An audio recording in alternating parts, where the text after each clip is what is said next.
Okay, think about Star Wars. Hmm. Luke gazing at those twin suns, or Harry Potter stuck in that cupboard. There's this, like, incredibly powerful pattern behind so many stories we love. It's often called the monomyth, or more famously, the hero's journey. It just feels fundamental somehow. It really is. It's like a hidden blueprint shaping tons of pop culture, often without us even noticing. So for this deep dive, we're going to unpack that, starting with Joseph Campbell, the mythologist who first really mapped this out back in, what, 1949? Exactly. And then pivot to how Christopher Vogler, who was a story analyst in Hollywood, took Campbell's big, complex ideas and kind of, well, distilled them into something much more practical for making blockbuster movies.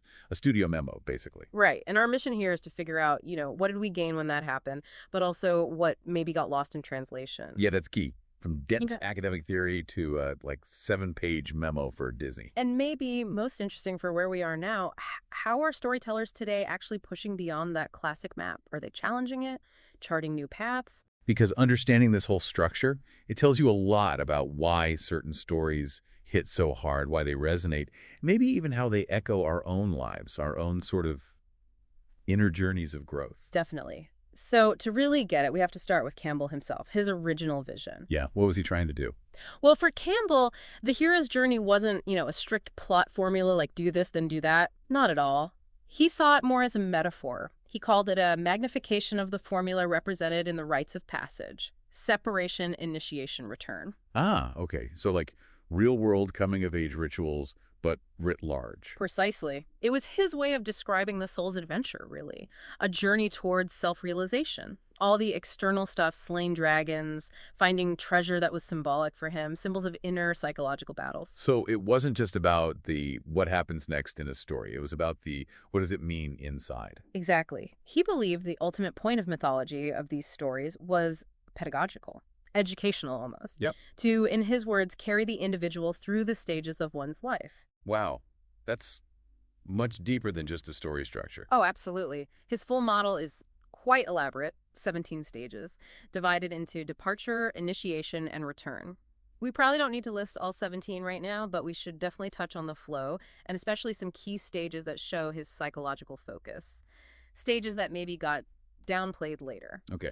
And it's impossible to talk about Campbell without mentioning Carl Jung, right?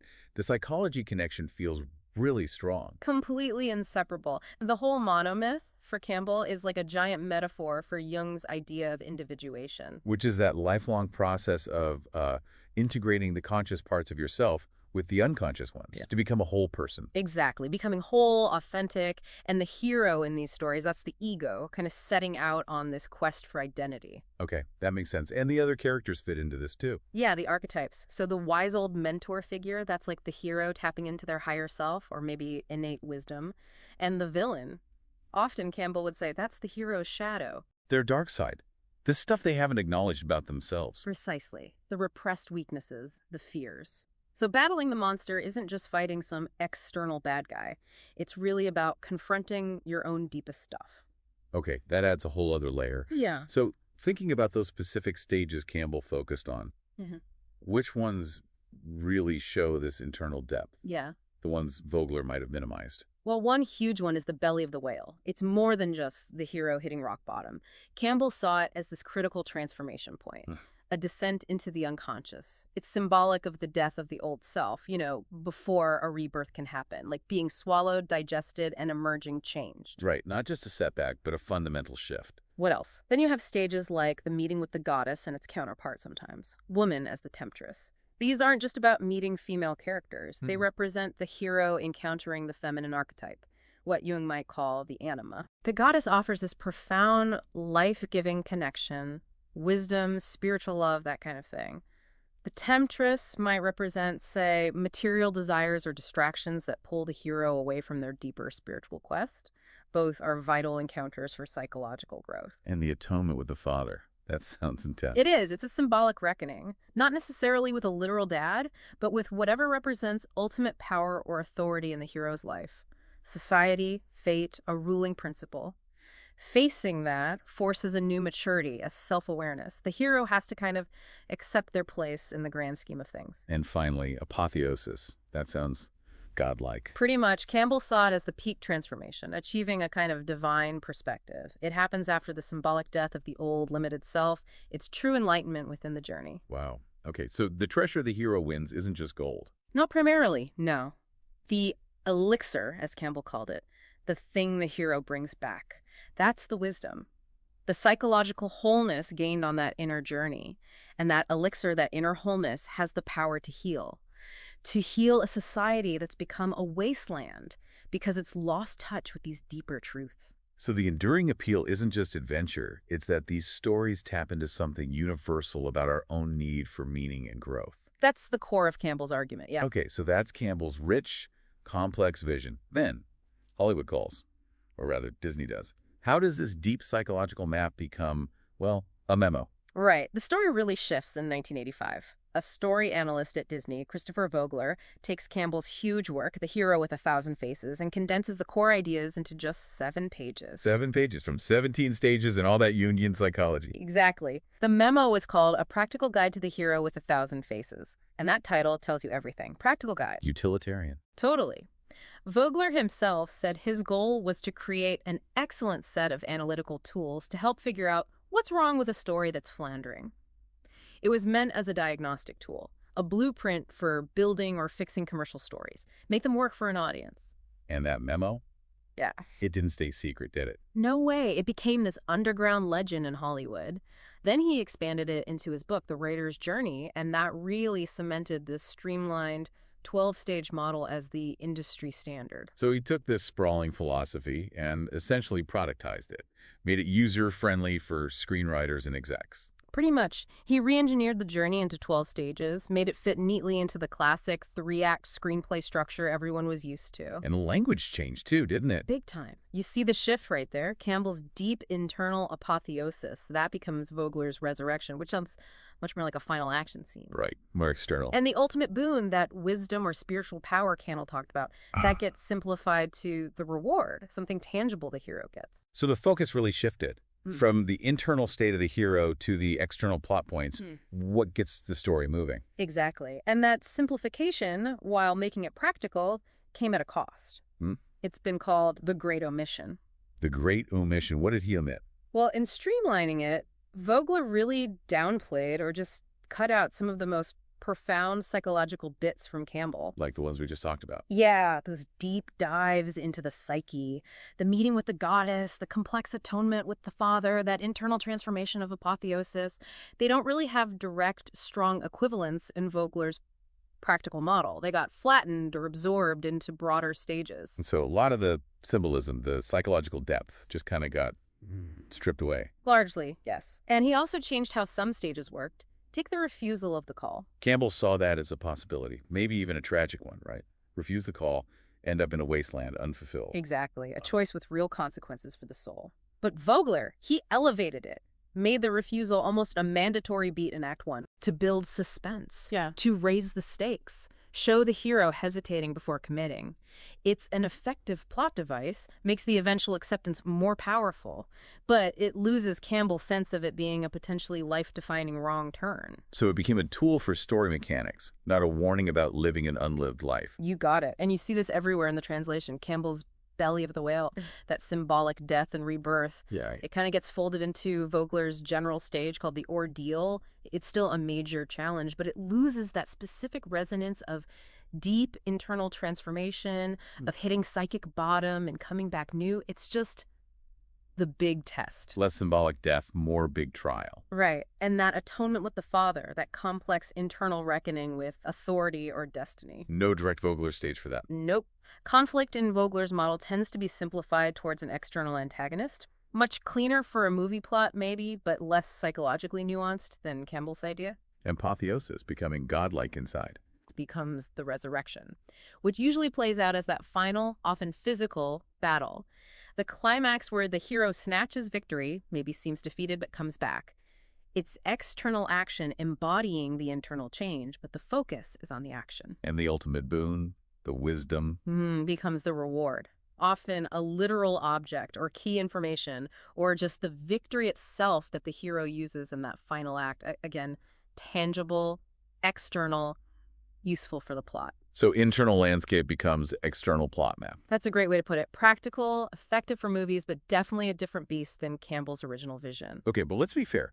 Vogler's practical approach clearly worked, didn't it? I mean, his framework became the engine behind countless successful movies. It's versatile. Oh, absolutely. Its power is undeniable. And Star Wars, A New Hope is maybe the prime example. George Lucas himself said he was hugely influenced by Campbell. Right. Lucas read a hero with 1,000 faces and consciously applied it. He really did. Luke Skywalker's journey in that first film, it follows the pattern almost perfectly.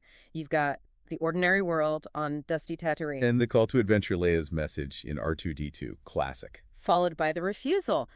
I can't get involved. He has chores. His uncle needs him. But then tragedy strikes, his aunt and uncle are killed. That pushes him over the edge. Right. Forces his hand. Then he meets the mentor, Obi-Wan Kenobi, gets the lightsaber, learns about the Force. And crosses the threshold when they blast off from Tatooine in the Millennium Falcon. No going back. Then Act 2 is all tests, allies, and enemies. Mos Eisley Cantina escaping the Death Star, Han Solo, Chewie, Leia. And the central ordeal. Clearly the Death Star trench run. High stakes, facing death. And he returns with the victory, the celebration scene, the medals. He's brought the elixir safety, hope back to the rebellion. It's just such a clean example. Hmm. The sequels definitely got into deeper Campbellian stuff, like the father conflict. But that first movie really nailed the basic structure. It really did. It shows why the structure is so satisfying. Now, fast forward a couple decades, you get The Matrix. Ah, another classic. But feels different. It is, but it uses the same chassis, just Yeah. customized. It injects postmodern questions, what is reality, free will. It even plays with the chosen one idea. But the stages are there. Oh yeah. Neo's ordinary world, bleak office job, hacking at night. The call to adventure is literally a phone call, then the white rabbit. The refusal is that incredibly tense scene on the skyscraper ledge. I can't do this. Perfect refusal.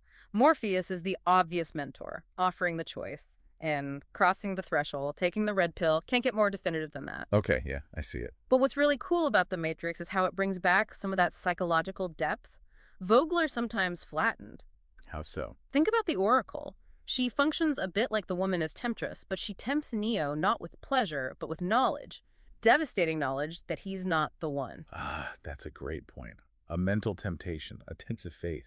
Exactly. And Trinity, she embodies the meeting with the goddess, her belief in him, her declaration of love after he's killed by Agent Smith. Is what brings him back. Yeah. A resurrection. Yes. And that resurrection isn't just coming back to life. It leads directly to his apotheosis.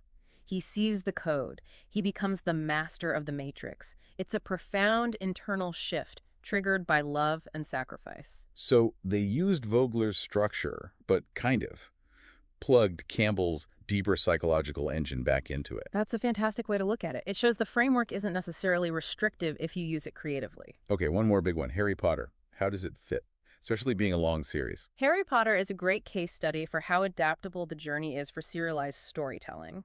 The overall 7-book arc follows the pattern, but so does each individual book cyclically. Right. Each year at Hogwarts is its own mini journey. Exactly. Take the first book, Philosopher's Stone. Harry's ordinary world is the cupboard under the stairs. Pure misery. The call to adventure is unmistakable, those Hogwarts letters flooding the house. His refusal is partly his own disbelief, but mostly his uncle trying to stop him. Then mentors arrive. Hagrid busts down the door. Dumbledore is waiting in the wings. Crossing the threshold is literally platform 934. Entering the magical world. And the whole school year is his road of trials. Making friends, Ron and Hermione are allies. Making enemies, Malfoy. Learning magic, facing challenges. And the ordeal at the end of the year is facing Quirrell and Voldemort down in the chambers. Exactly. Each book repeats this cycle, raising the stakes, deepening the characters, building towards the final confrontation in the 7th book. It shows how resilient and useful the structure is, even for really long narratives. Okay, so it's powerful, it's adaptable, but it's not without its critics, right? Yeah. Especially the Vogler version. Definitely not. 2 major criticisms keep coming up. One is that it leads to formulaic, predictable stories. The other, maybe deeper, is that it's fundamentally biased towards a masculine perspective. Let's take the formula critique first. The idea that it's become this magic bullet for Hollywood, a paint-by-numbers approach. Yeah, that's a common complaint. You know, in a Hollywood system that often wants to minimize risk, having this proven 12-step structure can feel like a safe bet. So, do we just get endless variations on the same plot? Does it stifle creativity? Is it a map, or has it become a cage? It makes you wonder, yeah. It's a valid concern. Interestingly, Vogler himself warned against just obsequiously following the steps. He said it could lead to stilted storytelling. So maybe the problem isn't the map itself, but how unimaginatively it's sometimes used by studios or writers playing it safe. That's a strong argument. I mean, look at the examples we just discussed. Star Wars, The Matrix, Harry Potter. They all use the framework but feel distinct. They bring unique worlds, characters, themes to the structure. So the framework provides the bones, but the flesh and blood, the creativity, is still up to the storyteller. Ideally, yes, the structure doesn't have to be a cage. Okay, but what about the other big critique? The masculine bias, the idea that it's really the hero's journey, emphasis on the his. This one cuts deeper, I think. It's a fundamental scholarly critique. Campbell built his monomyth from studying world myths, and let's face it, most of those myths came from patriarchal societies. So the bias was kind of baked in from the source material. It seems so. And Campbell's own views sometimes reinforce this. There's a famous story about him telling Maureen Murdoch, who later developed the heroine's journey. Yeah? What did he tell her? He essentially said women don't need to make the journey because they are the destination. Wow. Okay, so women are the goal, the prize, not the adventurer. That's the implication. It relegates female characters to these symbolic roles within the male hero's story. The goddess to be worshipped, the temptress to be overcome, the bride to be won. They're defined by their relationship to the hero's quest. And does Vogler's version make this better or worse? Arguably, it reinforces it, maybe unintentionally, by stripping out those complex internal psychological stages, the atonement, the apotheosis. The ones that are less about fighting monsters and more about inner integration. Exactly. Those stages are harder to dramatize as straightforward action beats. Vogler's focus on external action, on conflict, on achieving a goal, naturally leans into traditionally masculine modes of storytelling, conquest, separation, individual triumph. Whereas a journey focused on, say, connection or internal balance might look very different. Precisely. So the streamlined, action-oriented Hollywood version, while practical, ended up amplifying the inherent male focus of the myths Campbell drew from. Okay, so if the traditional hero's journey has these limitations, these biases, what comes next? How are people pushing back or creating alternatives? Well, that's where things get really interesting. We're seeing new maps being drawn. The most direct response is probably the heroine's journey. Developed by Maureen Murdoch, the one Campbell gave that less than helpful advice to. The very same. And importantly, her model isn't just the hero's journey with a female protagonist swapped in. It's a fundamentally different psychological pattern. Okay, how does it differ? It's designed to reflect what she saw as common challenges for women navigating a world often defined by masculine values. It's more cyclical, focused on achieving internal balance. What are some of the key stages? It often starts with a separation from the feminine. The heroine initially rejects traditional female roles or qualities to succeed in the masculine world. Think climbing the corporate ladder, proving herself in a male domain. Okay, makes sense. But after achieving that external success, there's often a feeling of spiritual aridity, emptiness, like I won, but I lost myself along the way. I think many people can relate to that feeling. Definitely. This triggers a descent, a crisis point where she has to turn inward and reconnect with the feminine aspects she rejected. Intuition, connection, vulnerability, maybe. The journey then moves towards healing the mother-daughter split, symbolically reconciling with her female lineage and heritage, and ultimately, the goal is to integrate the masculine and feminine within herself. So the goal isn't conquering something out there, but achieving wholeness in here. Integration, not conquest. Exactly. It's a quest for internal harmony, recognizing the value of both traditionally masculine and feminine qualities within oneself. A very different endpoint than the classic hero bringing back an external boon. That's fascinating. Are there other ways storytellers are messing with the formula? Oh, yeah. Besides offering alternative journeys, many are deconstructing the traditional hero archetype itself. We see the rise of the anti-hero. Like Walter White in Breaking Bad. Perfect example. He follows the structural beats of a journey called to adventure. Cancer diagnosis, crossing thresholds, gaining power. But his journey isn't one of ascent and enlightenment. It's a descent into moral corruption, a tragic trajectory. So it uses the structure but leads to a dark place, reflecting maybe a more cynical or complex view of human nature. I think so. It acknowledges the shades of gray, that power can corrupt, that heroes can be deeply flawed. It feels more aligned with a modern, perhaps more skeptical sensibility. And then there's even more radical deconstruction, playing with our expectations. Yeah, you see that in works that deliberately subvert the heroic narrative we've been trained to expect. Frank Herbert's Dune is often brought up here. How so? Paul Atreides looks like a classic chosen one hero. He absolutely follows the messianic hero's journey, but the story shows that his rise, his fulfillment of that destiny, unleashes a horrifying galactic jihad, killing billions. It forces you to question if the hero, the messiah figure, is ever truly a good thing on that scale. It flips the script on the outcome. Yeah. The heroic victory is also a catastrophe. Precisely. And you see similar things in, say, Blade Runner or Alan Moore's Watchmen. They take heroic tropes and expose the flawed, damaged humanity underneath. They kind of implode the whole concept of clean heroism from within. So, wrapping this all up, the story of the hero's journey itself is quite a journey, isn't it? It really is. You start with Joseph Campbell's incredibly rich, deep map of the human psyche drawn from myth and psychology. Then Christopher Vogler translates that into this super effective, practical, maybe somewhat reductive blueprint for Hollywood blockbusters. And that blueprint becomes so dominant, so baked into our storytelling culture, that it basically forms a modern mythology all its own. A structure that storytellers today are still using, but also adapting, challenging, or outright rebelling against. Exactly. It's this foundational text that everyone's either building on or reacting to. But why does it endure, even in its changed forms, even with the critiques?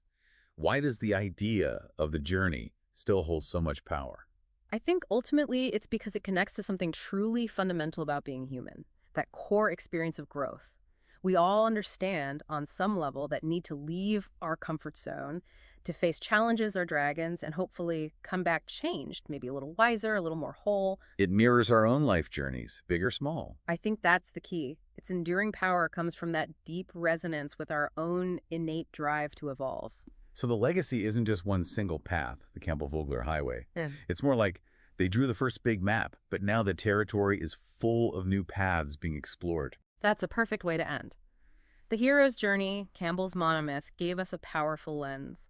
But maybe the most exciting stories now are coming from those who are using that knowledge to draw their own maps, venturing off the main road, exploring the unknown spaces where the hero might have, as Campbell might say, 1,000 new faces and 1,000 new journeys to begin. Which leaves us with a thought for you listening. What kinds of new journeys, new maps for the human spirit do you want to see charted in the stories to come?